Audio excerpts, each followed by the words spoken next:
بسم الله الرحمن الرحیم. نحمدك یا الله کما ینبغی لجلال وجهک و عظیم سلطانک و نصلی و نسلم صلاة و تسلیما یلیقان بمقام سید المرسلین و خاتم النبیین صلی الله علیه و سلم و علی آله و صحبه اجمعین. اما بعد، السلام علیکم و رحمت الله و برکاته. برادران بسیار عزیز گرامی و قدردان، حاجیان محترمی که آهسته آهسته از زیارت خانه خدا باز به وطن خود برگشته ایستاده اید تا اینکه امر خداوندی را، تا اینکه او رسالت بزرگی را که در ذمه علما و حجاج شریعت غرای محمدی وضع نموده است که به مردم ابلاغ حق نمایند، به مردم ابلاغ کلام خدا و پند اندرز رسول الله صلی الله علیه و سلم نمایند، انجام انشاءالله خواهد داد. روز شریف جمعه را از برای یکایک شما تبریک و تهنیت میگویم و از درگاه خداوند حنان و منان مسئلت آن را دارم که پروردگار این روز را در نامه های اعمال ما همچون روز عبادت، همچون روز دوری از معصیت، همچون روز اظهار محبت به الله بزرگ و حبیبش محمد صلی الله علیه و سلم و علمای بزرگ، فقیهان بزرگ، ائمه اربعه، محدثین معتبر و محترم اسلام از جانب ما و شما بپذیرد و در نامه اعمال ما اجر ثواب آن را درج سازد. ما درباره امام بخاری 3 هفته صحبت کردیم، درباره بخاری و صحیح او که گفتیم صحیح ترین کتاب بعد قرآن عظیم شأن محسوب می شود. و در ابتدای صحبت درباره صحاح 6 یا داشته باشد سوال شده بود، ما گپ زدیم، نام همون کتب صحیح 6 را براتو ذکر کردیم با مصنفاشون و گفتیم که انشاءالله بعداً مختصراً درباره هر کدام از اونها معلومات خواهیم داد. من بسیار مختصر امروز میگیرم، کوشش میکنم که در مدت 1 ساعت درباره 5 نفر باقی مانده بخاری را که انشاءالله مفصل درباره‌اش صحبت شد، درباره 5 نفر باقی مانده یک صحبت مختصر در طول هم 1 ساعت با شما داشته باشم. خب بعد بخاری در میان کتب صحاح 6 و در میان جمیع کتب حدیث، حتی میتوان گفت جمیع کتب از جانب مخلوق تدوین شده عالم، صحیح مسلم ایستد. درباره امام مسلم ما بعضا در بعض جاها درج نمودیم، جاهایی که با امام بخاری برخورد داشت. شما فهمیدید انشاءالله الکی که امام مسلم کی است.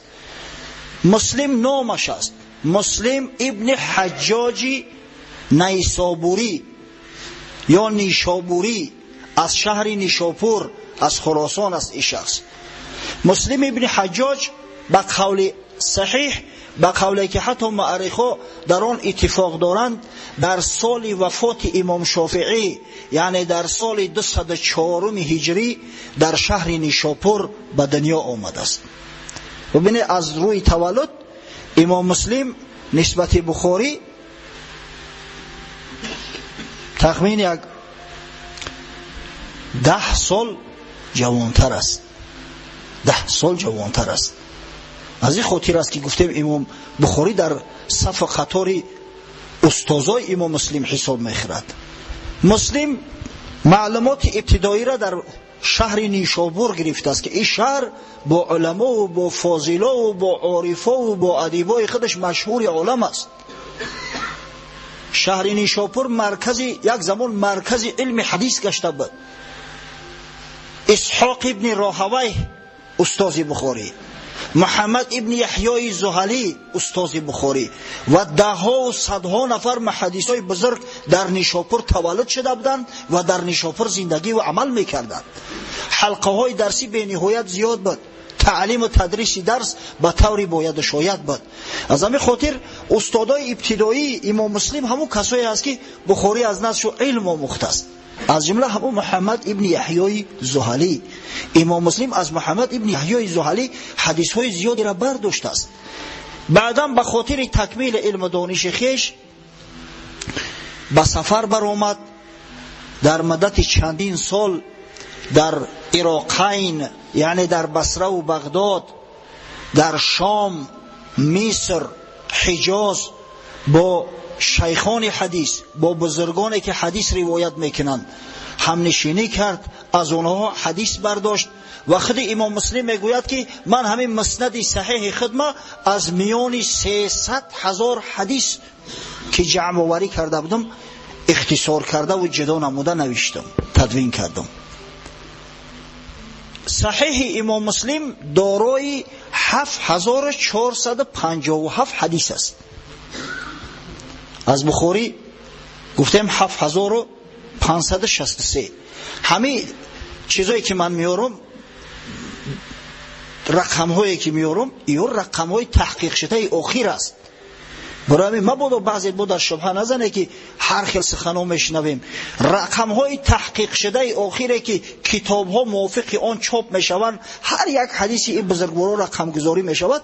همین رقم های اخیری تحقیق شده همین هستند. یعنی که در صحیح بخاری 7457 حدیث جمع آوری شده است. 7457 حدیث. صحیح مسلم در پهلوی صحیح بخاری می ایستد. حتی بعضی از بزرگان، بعضی از علما صحیح مسلم از صحیح بخاری هم بالا گذاشتند. مثلا محدثین مغرب، محدثای جانب مراکش، الجزایر، تونس و امثال این، تا به امروز ادعا میکنن که صحیح مسلم از صحیح بخاری بالاتر است.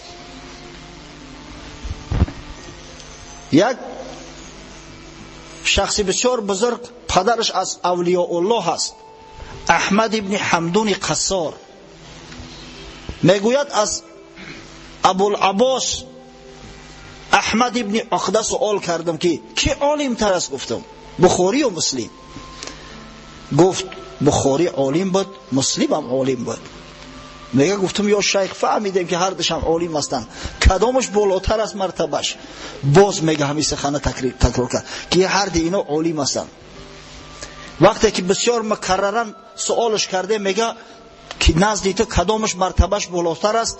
شیخ ابن عقده گفت که بخاری در روایات از شیخان شام خطاها دارد، غلطها دارد. مثلا یک شخص هم نامش نوشته است بخاری از راویای شام، هم کنیه‌ش، هم به نامش معروف است هم به کنیه. بخاری گمان کرده است که این یک آدم نه، دو کس هستند، یکیش از دیگرش روایت کرده است، هم نام آورده است هم کنیه، در صورتی که در صحیح مسلم چنین غلط دیده نمی شود. پس میگه نزد من صحیح مسلم از صحیح بخاری بالا بایستد. البته این سخن اگر تحقیق کنیم اصل نداره. چرا؟ زیرا در صحت هیچ کتاب غیر قرآن با صحیح بخاری برابر نمی شود. زیرا شرط بخاری شرط قوی تر است. البته کتاب مسلم بعضی فضیلت ها دارد. یکی از فضیلت هاش انمی است که هیچ شخصی را هم به نام هم به کنیه ذکر نکرده است. دیگر آن که حدیث های مسلم همش یک جا جمع آوری شده‌اند. برای شخص محقق از صحیح مسلم پیدا کردن حدیث آسان‌تر است نسبت به پیدا کردن حدیث از صحیح بخاری. بخاری به هر یک باب تقسیم کرده است حدیث ها را. مثلا یک حدیث در یک باب یک کتاب است، با مثل همون حدیث هم می‌بینی در یک کتاب دیگر، در یک باب دیگر. در صورتی که مسلم تمام حدیثایی که از شخصای گوناگون روایت می‌شود همه را در یک باب جمع می‌آورد، همه را در یک باب جمع آورده است. پس پیدا کردن حدیث از صحیح مسلم بسیار آسان‌تر است. سببش هم علما در چی میبینن؟ میگویند بخاری در مدت 16 سال بیچاره در بالای شتر، در بالای اسب در مساجد نشسته و صحیحش مینویست، در صورتی که مسلم همه حدیثا را جمع کرد، گرفت آورد به نیشاپور و بعد به حضور خسرو در خانه و در مسجد نشسته یک یک نویسون. از همین خاطر حسن صناعت مسلم میگن بهتر است و بالاتر است.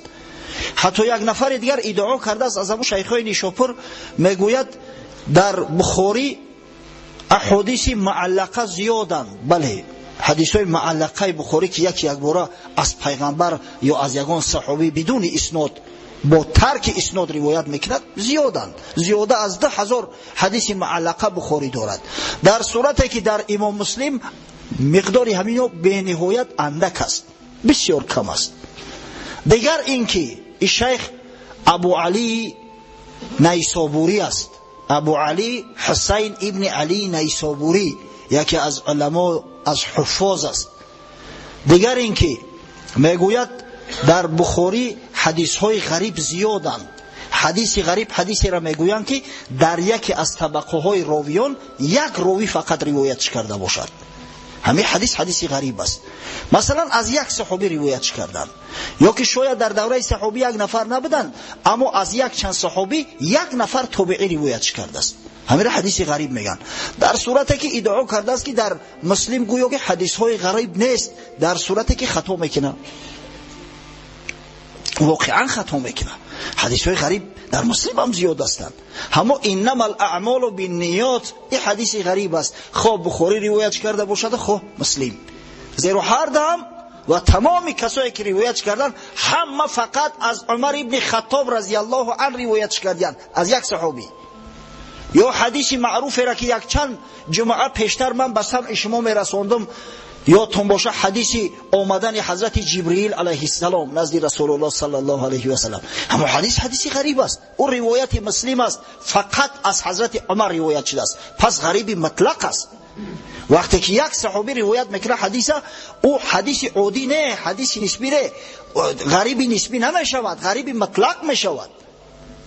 پس این ادعاهایی که میکنن خاصتا مردم نیشاپور و شیخای نیشاپور اصل ندارد. همه اینا را همین یک شرط بخاری میپوشاند. چرا میگوییم که صحیح بخاری از صحیح مسلم صحیح تر است؟ زیرا که در احادیث معنعن، حدیثی که عن فلان گفته روایت میشود از فلانی، در همین حدیث ها بخاری شرط گذاشته است که شخصی که حدیث به عنعنه روایت میکند باید حتما با همون شیخش لقا داشته باشه. از کسی که روایت میکنه همون قطعی واخری داشته باشه، دیده باشش، در یک مجلس همراهش داشته باشد. در صورتی که امام مسلم این شرط قبول نداره، میگه همین معاصر باشن، در یک عصر زندگی کنن، اگر چنده که لقای بین اینها ثابت شدگی نباشد هم حدیث روایتش درست است میگوید. پس این شرط مسلم ضعیفتر است. دیدید بعضا حالت میشود که دو نفر معاصر هستند، در یک شهر زندگی میکنن، اما لقای بینشون واقع نمیشود، همدیگر قطعی در نصیب نبوده است، در یک جا هم نشینی نمیکنن. در تاریخ زیاد اثبات شده است. از همین خاطر میگن که بخاری صحت حدیثش بالاتر است، جای اول میایستد، اما امام مسلم هم در پهلوش است. حتی ابن کثیر، خطیب بغدادی و دیگر بزرگان از ابو علی نیسابوری روایت میکنن که گفت ما تحت ادیم السما اصح من کتاب مسلم، ما تحت ادیم السما اصح من کتاب مسلم. در زیر ادیم آسمان صحیحتر از کتاب مسلم یگان کتاب وجود ندارد. خیلی ما را بچه تعویل میکنیم با اون که همشهریخ دستگیری کرده سختر، همشهریخ بیشتر دوست داشته است. اصلا نیشاپور گفتیم بسیار جای بزرگ است و مردم نیشاپور هم با عالماش و با بزرگاش افتخار میکنن. حتی یک نفرش گفته است و ماذا یصنع المرء ببغداد و کوفانی و نیسابور فی الارض کالانسان فی الانسان. مردی به عقل میگه، مردی به علم دانش در بغداد و در کوفه چی کار میکند، در صورتی که این شهر نیشاپور ما مثل گهورک چشم در چشم انسان است، مثل گهورک چشم. همین گهورک چشم چقدر عزیز است، چقدر قیمت است. علم نیشاپور هم میگه در عالم اسلام همون خیلی عزیز قیمت است. پس مردی عاقل در بغداد و در کوفان چی گم کرده است که میگرده؟ باید در نیشاپور باشد. از همه خاطر به همون محبتی همشهرگی مسلمه بالاتر گذاشتند و الا در صحت بخاری بلوتر است.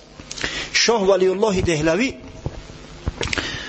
وقتی که درباره کتب صحیح روایت میکند با طبقات، با 5 طبقه طبقه بندیشون میکند، من گمان میکنم که 1-4 هفته پیش از این در این مسئله ما صحبت کردم، دیم تکرار نمیکنم.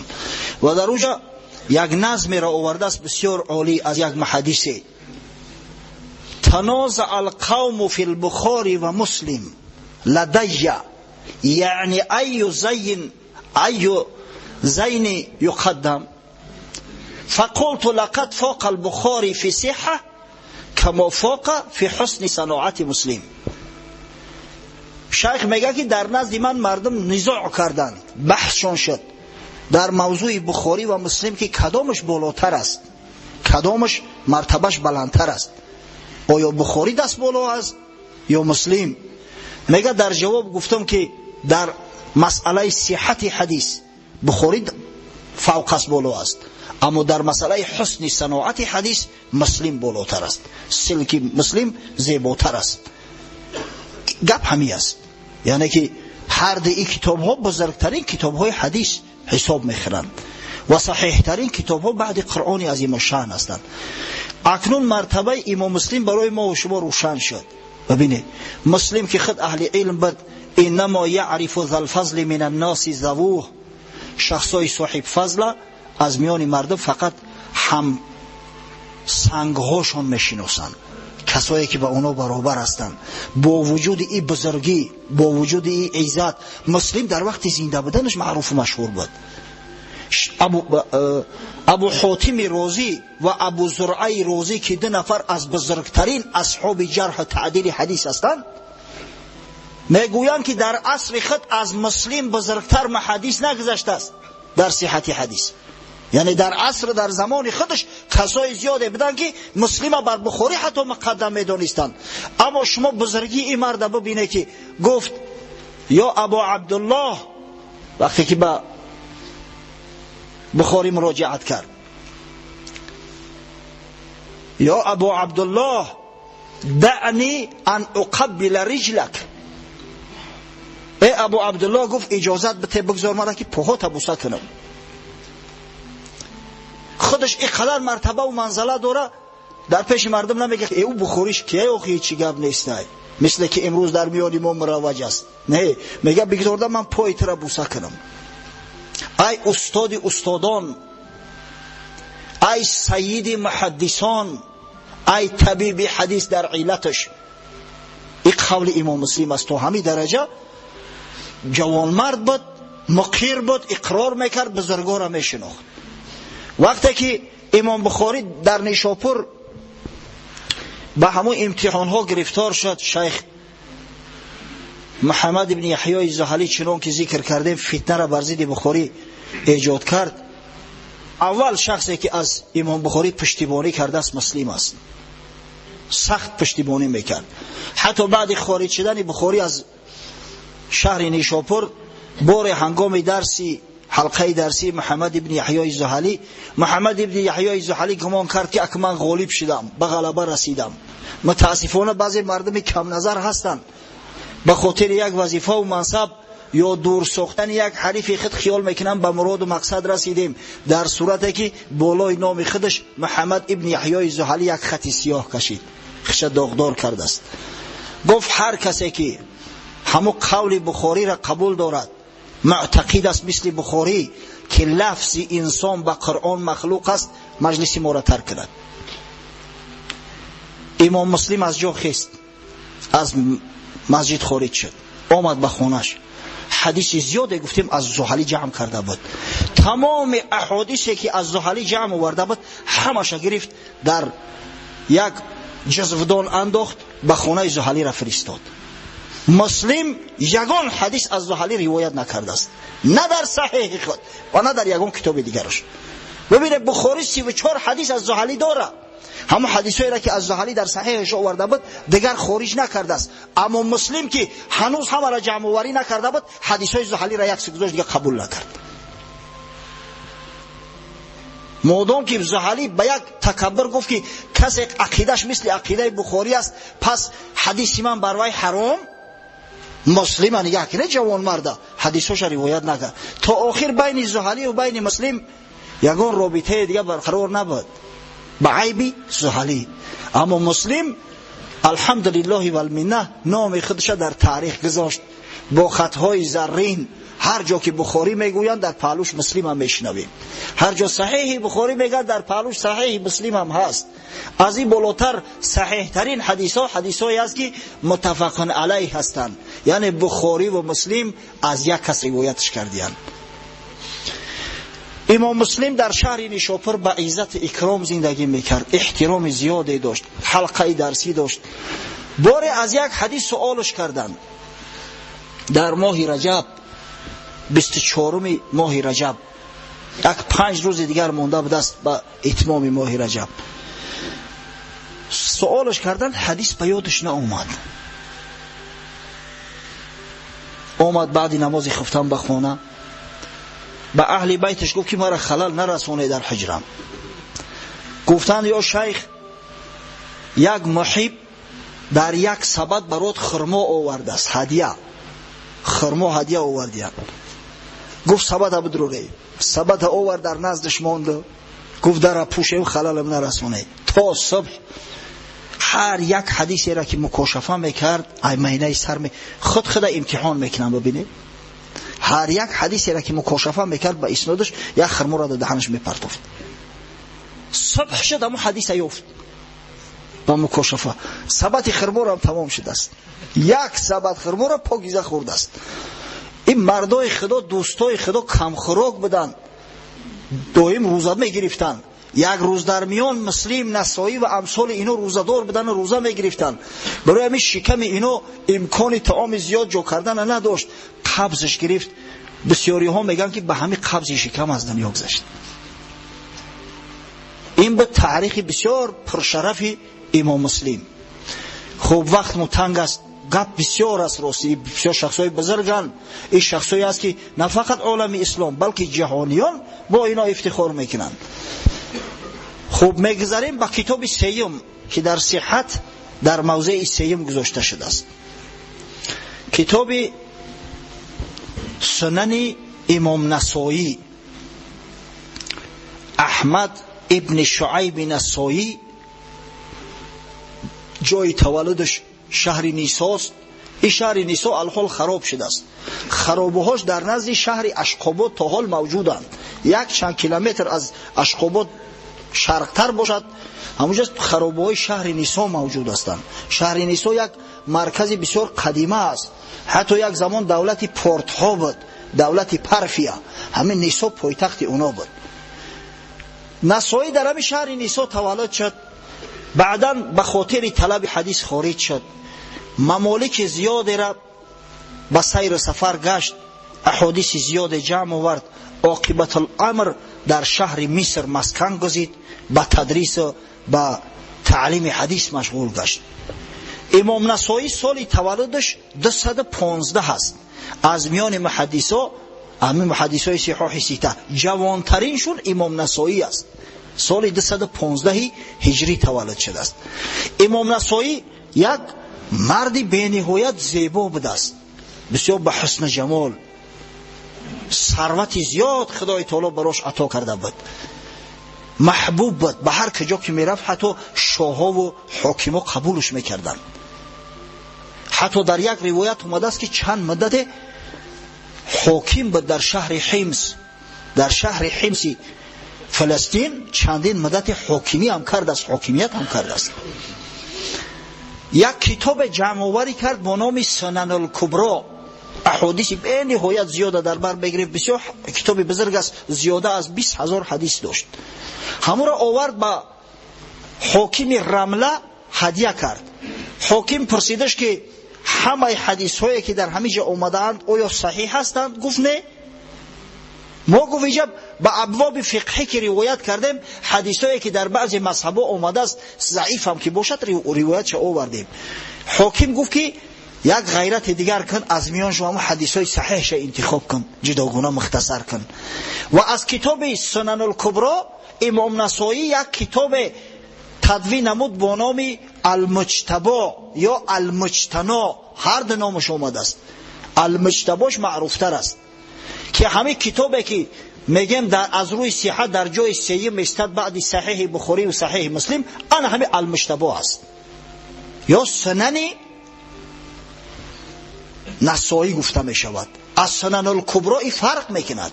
نسائی هم صاحب سنن الکبرى است، هم صاحب همین کتاب سنن که با نام المجتبی معروف است. خب کتاب المجتبی دارای 5769 حدیث می باشد. 5769 حدیث در آن جمع آوری شده است. بسیاری محققان میگویند که شرطی که نسائی گذاشته است در رجال از شرط مسلم قوی تر است. نسائی بسیار خوردگیر بود، بسیار محقق بود. امام دارقطنی که یکی از امامای اهل حدیث است میگوید در عصر خیش در مسئله جرح تعدیل نسائی بی‌نظیر بود. در مسئله مرد شناسی نسائی حتی بعضی راویایی که بخاری روایت کرده است ایراد گرفته است. از همین خاطر بعضی راویای بخاری و مسلم متکلم فیه میگن، یعنی شخصایی که در حق تکلم کرده‌اند. همین نسائی تکلم کرده است. دارقطنی امام نسائی یک عمر بسیار پرشرفی را به سر برد، خدمت زیاد کرد، کتاب خوب نوشت. حتی در کتاب ها در باره وقتی که ترجمه حال نسائی را میخونی بعضی خصوصیت هایی که حضرت داشت هم را ذکر کردیان. از جمله میگویند نسائی 4 زن و 2 کنیز داشت. قوه شهوانیش بسیار با قوت بود. فرزندای زیاد بعد خود باقی گذاشته است. گوشت خروز دوست می داشته است، گوشت مرغ نه. هر روز میگه یک خروز میکشتن براش، میپختن می آوردن نوش جان میکرد. امام نسائی در آخر حیات در سال 302 هجری که سین مبارکش به 87 رسیده بود عزم سفر حج میکند. البته که اخبار زیاد هستند، اختلاف دارن، همونش که صحیح تر است همون را برات بیان میکنم. اومد در شهر دمشق، هنگام سفر از دمشق میگذشت، در مسجد جامع دمشق مردم نزدش جمع اومدن. گفت پرسیدنش که تو چرا در فضایل علی کرم الله وجهه کتاب جداگانه نوشتی اما در فضایل معاویه رضی الله عنه چیزی نداری ننوشتی؟ همیشه گپ‌های بیهوده و هر معنی زیاد می‌نویسند. گمان می‌کنم از روی نادانی است. همون بعضی عقیده‌های پوچ و فچ شیعه ها را گرفتن. متاسفانه بعضی معرخای ما که نرخ سبزی و پیاز نپرسیده در کتاباشو درج میکنن، تحقیق نکرده که تو کدام درجه اساس دارد. حتی بعضی‌ها طعنه زدن نسائی را به اینکه گویا که اهل تشیع بود. نعوذ بالله. شخصی را که صاحب سنن است و کتاب این بزرگترین کتاب صحیح است، حدیث است بعد صحیحین در نزد اهل سنت و الجماعت، به عقلای یافت میشوند که میگن او تشیع‌گرا بود. قول اصح ای است که نسائی گفت که مردکای خوب، اگر چند معاویه صحابی پیغمبر است اما او فضل و او بزرگی و او مرتبه را که علی دارد معاویه هرگز ندارد. اگر برای مردم دمشق که همه پیروی اموی ها بودن، چندین سال همون عصر اموی ها نزدیک بود. معاویه شهر دمشق بسیار آبادان ساخته است، مؤسس مسجد جامع است، مسجد همون اموی بزرگ تأسیس داده است و معاویه بسیار شخصی محبوب در نزد مردم شام است. وقتی که این سخن مردم عوام شنیدند احاطه‌اش کردند، به حد موج سفید 87 ساله را تعقیب کردند. حتی در کتابا اومده است که در مایه‌هاش بسیار زدند. به همون ضرب لط از دنیا گذشت. در روایات اومده است که بسیار ضعیف و بیمدار شد. دارقطنی روایت میکند که وصیت کرد، گفت مرا ببریم، نیتم حج است، به مکه بریم برسانیم. گرفتن در تخت زرین بارش کردن تا مکه بردندش. در شهر مکه وفات کرد. حتی میگویند قبرش در بین صفا و مروه است، در اون میلین اخضرین گورش کردند در یک روایت. در روایت دیگر اومده است که سال 303 هجری در سین 88 سالگی اگه دیگه معلل شده بود، دیگه بعد او ضرب لطها به خود اومد، راه گشته نتونست. در شهر رمله از دنیا گذشت و در بیت المقدس به خاک سپریده شده است امام نسائی. یعنی همین شخصی بزرگوار امام علیه السنت و الجماعه به عقلی و به فراستی یک عده از احمقا که خشک از تر فرق نمیکنن، فربه از خراب فرق نمیکنن، بزرگ از جاهل فرق نمیکنن، به ضرب لط گرفتار شد.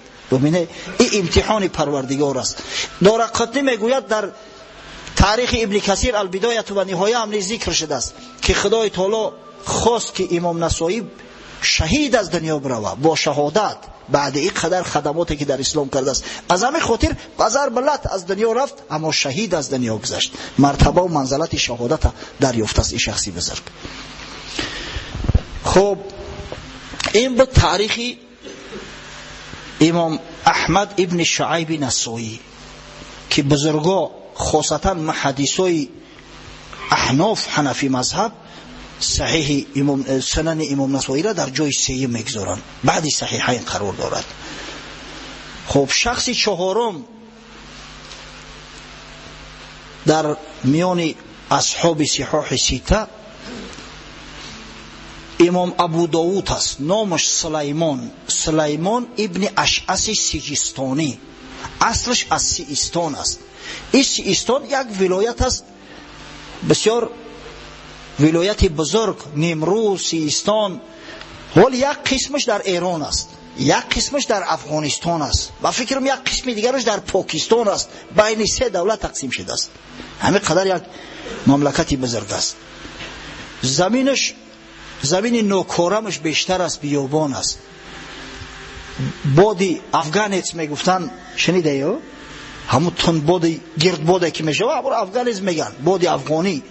اصلا وطنش همونجا است. جای اساسی انمی بادهای افغانی همون سیستان است. از همین خاطر وقتی که تاریخ همه بینیم مردم سیستان وطن شده از تعریف توصیفش بکنن، در صورتی که دیگرها بسیار تنقیدش بکنن.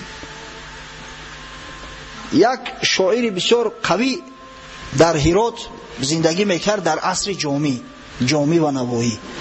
یک روز به سیستان سفر میکند، از همون جمعیت به درجه دیگه دلخوره شده است که بسیار سخنهای قبیح و ناسزا در حق سیستان مینویسد که یک وطن بی آب و بی گیاه، آیا همین وطنی هست که در همینجا زندگی کنی؟ من افسوس میخورم به حال این مردم که عمر عزیزی خودشون بیهوده در سیستان میگذرونن.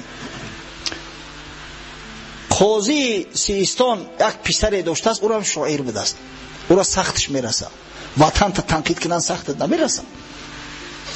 در جوابش یک قصیده می نویسد، در جواب او شاعر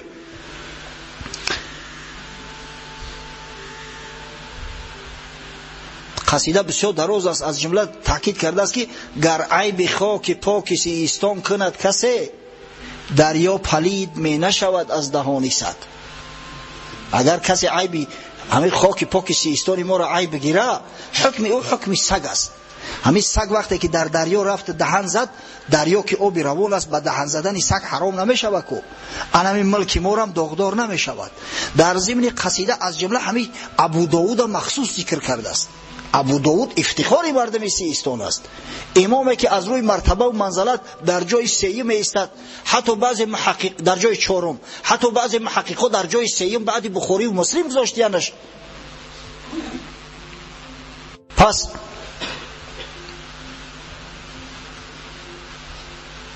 اما قصه را تمام کنیم اگر که بعد نگه که این قصه را برای چی آورد در بین. وقتی که نوایی شعری قاضی بچه را میخواند بسیار ذوقش میتر، بسیار سخت دستگیری کرده است از وطنش، صفت کرده است وطنش، بزرگای وطن آورده است. این همه سیستان که وطنی فلانی و فلانی بود گفته، بعد دعوتش میکند. نوایی وزیر بود، وزیر سلطان حسین بایقرا، با پایتخت بهرات دعوتش میکند. میگه تو جوره گپ زن که شعری تو با قوت است، خوب است یا شعری همون شاعر؟ میگه شعری من. نوایی میگه ای مردک خوب، تو شعری خوب می نوشته، شاعر بد هستی و اما راستی که خاکسار نبوده ای، بسیار متکبر بوده ای. آخه تو باید از روی ادب در همین حالت میگفتی که شعری او بهتر است، تو چرا خوبی را به خودت نسبت میتی؟ گفت ایها الوزیر، عرب ها میگن که احسن الشعر اکذبها، بهترین شعرها دروغترینش است. هر کدام شعری که دروغتر است او بهتر است.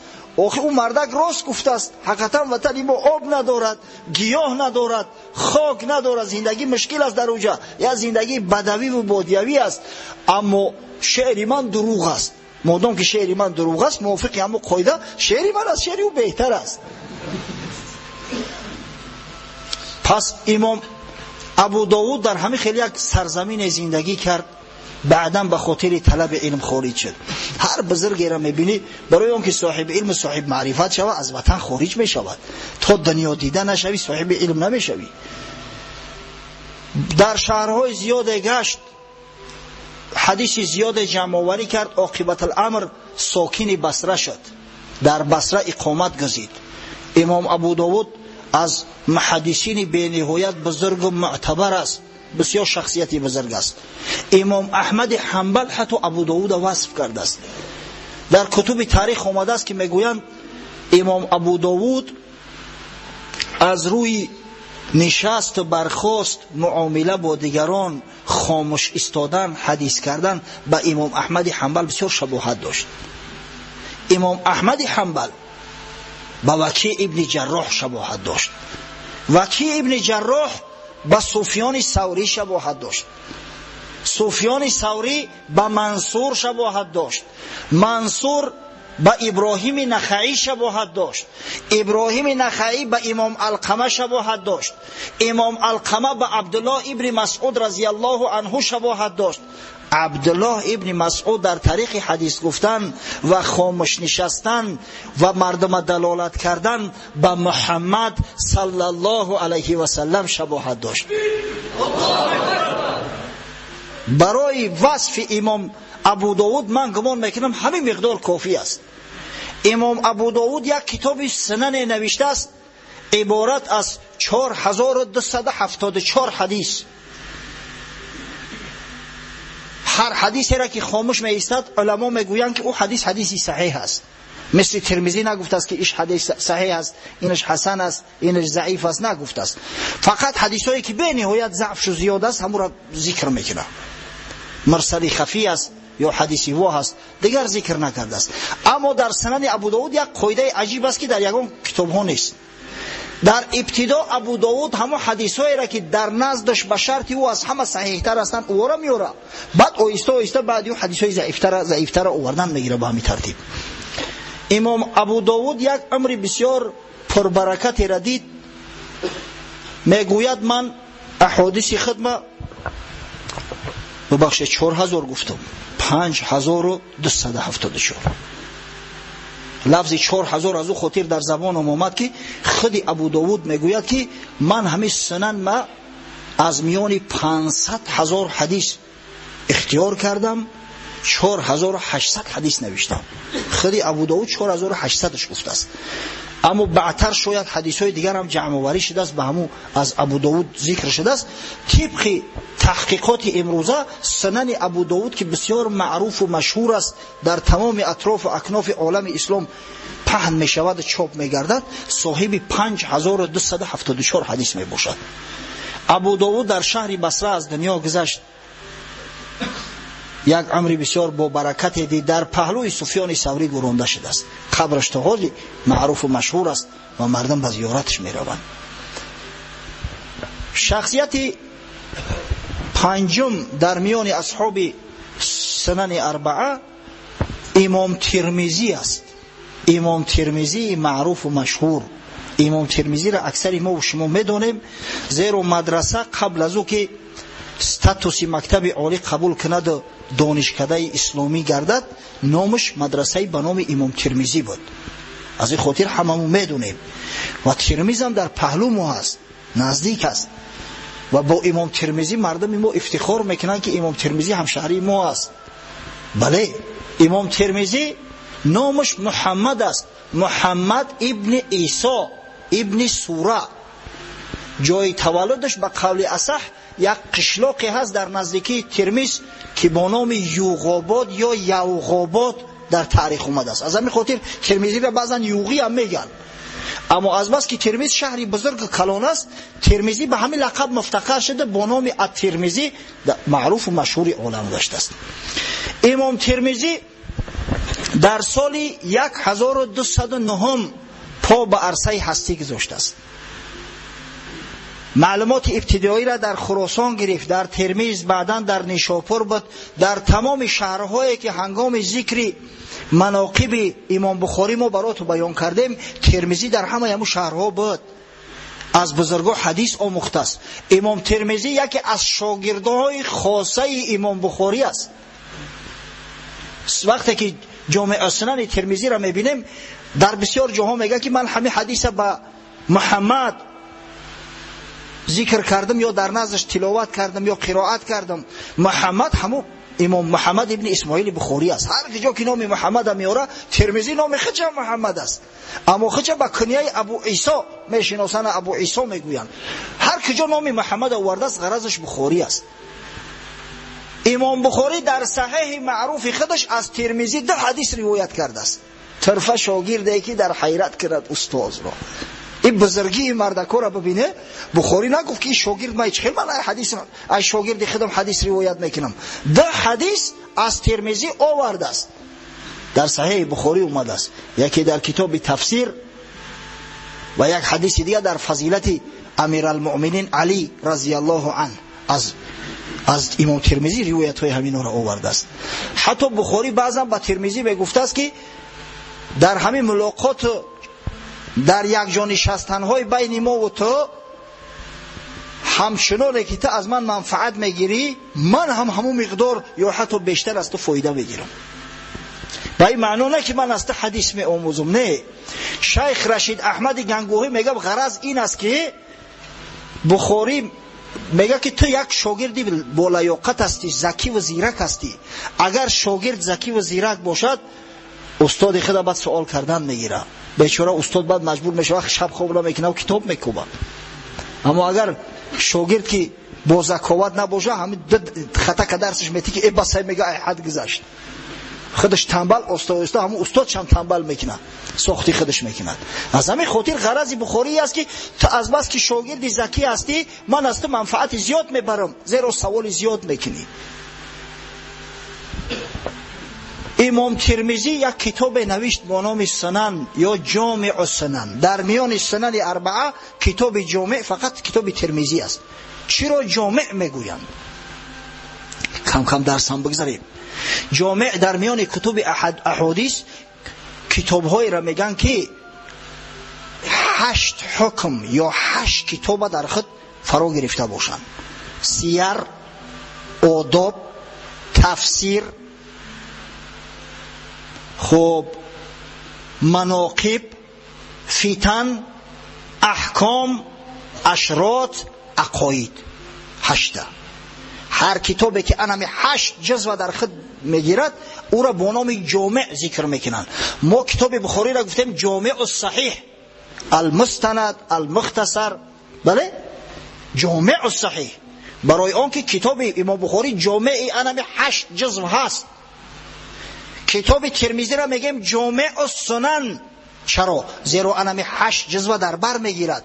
مثلا سنن نسائی، سنن ابو داود ندارد اینا. حتی در مسئله صحیح مسلم اختلاف می رود که آیا صحیح مسلم از جامع گفته می شود یا نه. از بس که کتاب تفسیرش بسیار خرد است، تفسیر مسلم در آخری کتابش امام مسلم تفسیر آورده است، بسیار خرد است. بعضیا گفتن که این جامع شده نمیتونه، کتاب تفسیرش بسیار اندک است. اما اکثریت میگویند نه، اندک هم که باشه هست. از همین خاطر کتاب مسلم هم صحیح مسلم هم جامع است. اما در مسئله جامع بدن سنن ترمیزی کسی اختلاف ندارد. یک شیخ بزرگوار سوالش کردن، گفت در نزد من صحیح جامع السنن ترمیزی انور است، یعنی بنورتر است، بهتر است از بخاری و مسلم. گفتن چرا؟ گفت ای مردکوی خوب، صحیح بخاری و مسلم اگر محقق نباشی نمیفهمی، اما ترمیزی هم را نوشته است بیچاره. همین نوع آموز هم که باشی ترمیزی را میفهمی. این حدیث ضعیفه، این حدیثش فلانه، ایش صحیح حسن است. روی فلانیش غریب است، فلانیش اخیل است، علما با این حدیث عمل کردن، با ایش عمل نمیکنن. انا قول سفیان ثوری است. امام ترمذی جامعش مثل کتاب فقه وریه، تمام همه احکام را از یلا بیان میکنه. از این گذشته اگر جامع السنن امام ترمذی را انشالله در نقشه هست با خط کریلی چاپ کنن، نافهمی ها و کشفهمی هایی که متاسفانه بعد انتشار صحیح بخاری با خط کریلی و زبان تاجیکی در میان جوانای ما پیدا شد، همش رفع می شود. چرا؟ زیرا ترمذی حدیثایی را که هر یک مذهب میگیرد پی هم میورد. مثلا میویا باب رفع الیدین فی الصلاه، باب رفع الیدین فی الصلاه، باب برداشتن دو دست در نماز.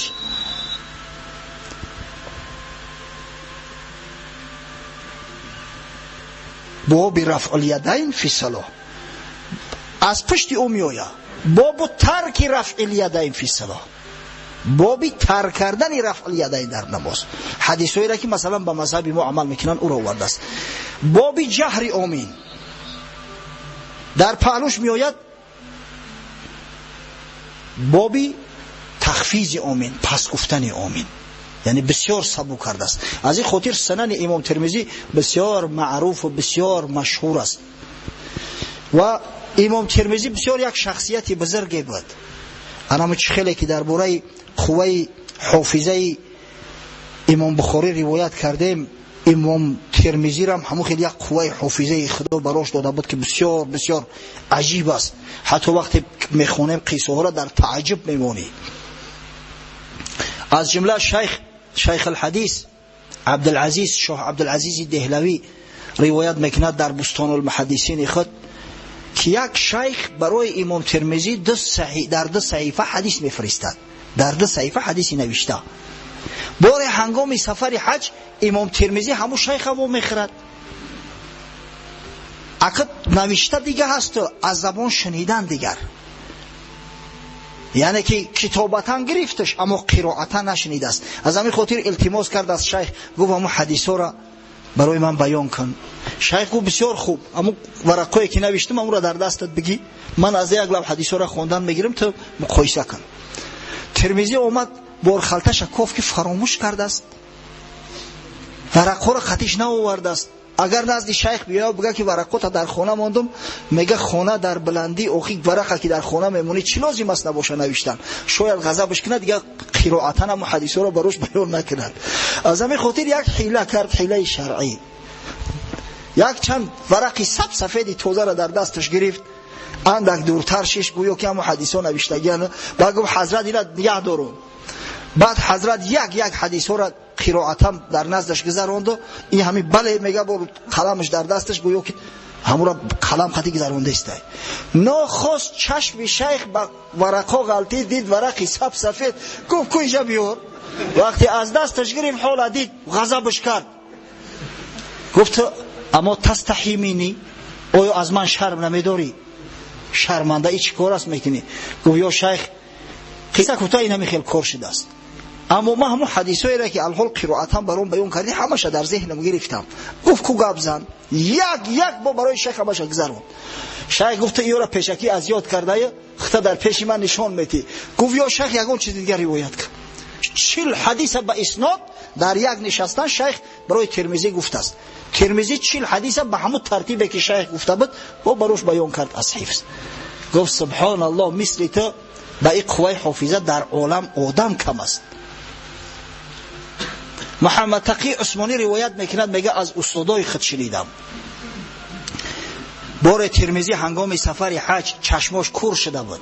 بعضی‌ها نفهمیدن میگن که ترمذی کوری مادرزاد است، حال اون که این صحت ندارد. شیخ انورشاه کشمیری به ثبوت رسونده است، نمیگه عاقبت الامر بعدها امام ترمذی چشمش کور شد از ترس بسیار، از گریه بسیاری که میکرد. از همین خاطر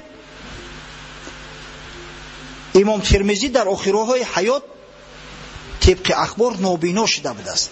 در بالای شتر می آمد، در یک موضع رسید، سرش خم کرد، بر رفیقاش گفت که سرتون خم کنی. همه حیران شدن. سببش پرسیدن که یا شیخ چرا امر مو کردی؟ گفت آخه درخت نمیبینی من کو کورم شما کوره، درخت نمیبینید که اگر سرتون را خم نمیکردید در درخت میخوردید. گفتن یا شیخ اینجا نه درخته نه ولو هیچی نیست، یک جای خالیه. در اضطراب غلطید. گفت سبحان الله، توقف کنید. کاروان همونجا متوقف ساخت. گفت به دهه نزدیکترین برند یک شخصی کانسولش بیاری. در همینجا درخت بود، فلان سال من گذشته بودم، همینجا درخت بود که اگر سر خم نمیکردی سر در درخت میخورد، در شاخی درخت. اگر به شرطی که من خطا کرده باشم بعدی دیگر روایت حدیث بس میکنم. پس معلوم میگرده که قوای حافظم ضعیف شده بود است. وقتی که آوردن گفتن واقعا همین خیلی از 6-7 سال پیش در اینجا یک درخت نه چندین درخت ها بود در همین راه کاروانگذر. از بس که به کاروان خلل میرسوند از همون ریشه و بونش کندن پرتفتن شد. این است امام ترمذی با این بزرگی و با این مرتبه و با این منزلت. راستی که درباره امام ترمذی سخن بسیار است، اما متاسفانه وقت منتنگ است. امام ترمذی سال 279 در وطن خودش در شهر ترمذ عالم فانی را بدرود گفته و به سوی رحمت پروردگار، به سوی مغفرت پروردگار لبیک گویان شتابان رفت. خدا رحمت مغفرتش کرد.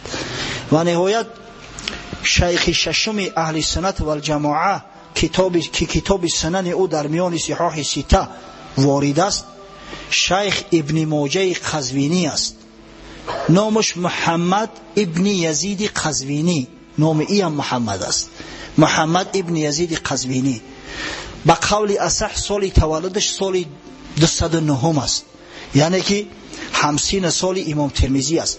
اگر چنده در بسیاری کتاب ها سال تولدش ذکر نشده است، اما سال فوتش همه صراحتا آوردیان. سال فوتش سال 273 است، میگن در 64 سالگیش از دنیا رفته است. اگر از 73 64 بگیریم هم 209 میمونه. امام ابن ماجه زاده شهر قزوین است. این قزوین یکی از شهرهای ایران امروزه است. در جوانی به سیر سیاحت برآمد، شام، حجاز، مصر، عراقین، خراسان و دیگر شهر و مملکت هایی را که در اوج حدیثا بودن یک زیارت کرد. حدیث زیاد برداشت و عاقبت الامر سنن خودش ترتیب داد که دارای 4341 حدیث است. جامع سنن ترمذی را فراموش کردیم، عدد احادیثش را بگیم. 3982 حدیث دارد جامع سنن ترمذی. سنن ابن ماجه 4341 حدیث دارد. این من برای طالب علم میگم که بعضی کنجکاوا هستن میپرسن شو، برای اون میگم که در خاطر تو بگیره تو جواب همین کنجکاوا را باید داده بتونی. کنجکاوایی هستن که حتی سوال میکنن که در جنت چند درخت باشد، چه جای آن که از سنن ابن ماجه و جامع سنن ترمذی سوالات کنن. و ابن ماجه یک حیات بسیار مشرف و پر افتخاری را گذراند و سال 273 در شهر قزوین از عالم گذشت. خدا رحمت مغفرت کرد او را و رفقایش که خدمت بسیار عزیز گرانبهای کردند. و این صحاح سته که کتاب اینا هست در میان اهل سنت و الجماعه صحیح ترین کتاب ها حساب میخورند. واقعا در میان همین اصحاب صحاح سته که روایت کردیم فقط در سنن ابن ماجه حدیث موضوع وجود دارد، در دیگرش نیست. مثلا ترمذی حدیث ضعیف دارد اما حدیث موضوع ندارد. در سنن ابو داود حدیث های ضعیف بسیار کم هستند، موضوع درباره اونو تصور کرده نمی شود. اما در سنن ابن ماجه محققین از 19 تا 25 حدیث موضوع پیدا کردند که همه الحمدلله تمام اهل حدیث از اینا واقف هستند، اینا را میدونن. زیرا سنن ابن ماجه شرح توضیح های زیاد دارد، حاشیه های زیادی بر او نوشتند. از جمله علامه بوصیری بر او شرح نوشته است، علامه سیندی بر او شرح نوشته است و شارح های زیادی امروزه هم هستند. هر یک حدیثی که موضوع است البته که قیدش کرده گرد. و تمام عالم اسلام حدیث های موضوع ابن ماجه معروف هستند و این از حسن سنن ابن ماجه چیزی را انشاءالله نمیکاهاند. پس این یک صحبت مختصری بود علا قدر حال کوشیدیم هرچی مختصرتر، هرچی مجملتر به سمع شما درباره اصحاب سنن اربعه ذکر کنیم، تا اینکه ما و شما اولا بدونیم که چی بزرگها داریم، بعدا تقلیدی به همین بزرگها را پیشه کنیم. ما درباره اخلاق حمیده شو گپ زدن نتونستیم، درباره ورع پرهیزگاری اونا که قسم به خدا آدم در تعجب میماند هیچ گفته نتونستیم، زیرا وقت بسیار مختصر بود. اما اونا دوستای خدا هستند، کسایی هستند که خدمت دین مبین اسلام و شریعت غرای محمدی را کردند. برای ما یک آثار بزرگ گذاشتند که از منحرفات ما و شما را باز داشتند توسط این آثار. خدا رحمت مغفرتشون کنه. پس ما باید آداب، اخلاق، طریقه زندگی، طریقه عمل، طلب علم آموزی را از این بزرگوارا آموزیم. وقت هم به آخر رسیده ایستاده است، طبق عادت از مثنوی مولوی انشالله یک نظم را براتون میخونیم و بعد به نماز شروع میکنیم. حضرت میفرماید عاشق بوده است در ایام پیش، عاشق بوده است در ایام خیش، پاسدار عهد اندر عهد خیش.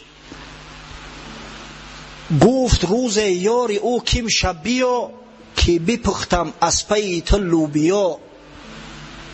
یک عاشق بوده است عصرهای پیش، یک معشوق داشته است. یک روز معشوقش میگه که شو بیا برات لوبیا میپزم. ما امروز مستیم، هر خیل گوشت با قبول نداریم. این لوبیا طعام پیش بوده است یک زمانه برای مردم، که ببختم از پی تو لوبیا. در فلان حجره نشین تا نیمه شب، تا بیایم نیمه شب من بی طلب. اندران حجره نشستم بردبار، بر امید وعده آن یاری غار. معناش فهمیده استی اخیا؟ هیچ اشکال نداره. بعد نصف اللیل آمد یاری او، صادق الوعد آن مه دلداری او. عاشق خود را فتاده خفته دید. بعد نیمه شب یارش میآید که این عاشق دعواگر به تخته پشت خوی خوراکش گوش فلک کرد داره. عاشق خود را فتاده خفته دید، اندک از آستین او درید. گردکان چندشان در جیب کرد، که تو طفلی گیر این می باز نرد. لبا که آستینش کمتر درونده، در کیسهش ده 3-4 مغز داخت. گفت حالی کودکی تو چه میکنی عشق عاشقی را؟ تو 4 مغز بازی که مرگزیده را خواب میبره و عاشق در شب وصال خواب نمیبره. آخه مرگی تو واری عاشقی با تخته پشت خوابی.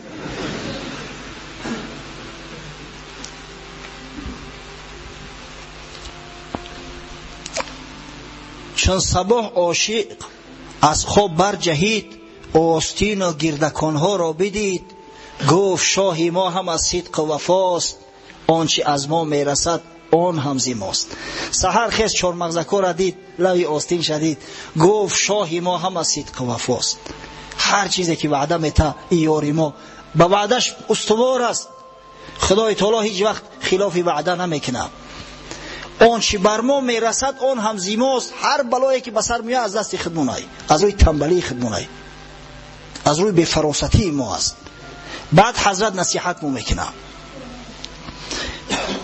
خواب را بگذار امشب ای پدر، یک شب بر کوی به خوابان گذر. بنگر اینها را که مجنون گشته اند، همچه پروانه به عشقش کشته اند.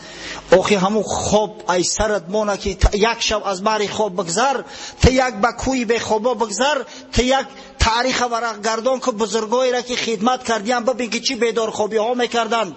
در شبهای محتاب شب امام بخاری حدیث می نویست از نور محتاب استفاده می بردن زمانهایی که چراغ نبود. ای مزور چشم بردار و ببین، چند گویی می ندانم آن و این. آقای خانت پری گندم که سر تا بردار یک بزرگا را ببین. ای با نمیدونی ای را نمیدانم او را نمیدانم و بیمار داری ترم بخوانی. همون مردکا را از مادرش و مادر عالم تولد نشده بودند، خواندند علم و مختن به همین درجه و منزلت ها رسیدند. این ندانم آن ندانم بهر چیست، تا بگویی آن که میدانم کیست. تا نمیدانم همیدانم شود، تا نمی بینم همه بینم شود، وین ندانم هات میدانم شود. و آخر دعوانا ان الحمد لله رب العالمین.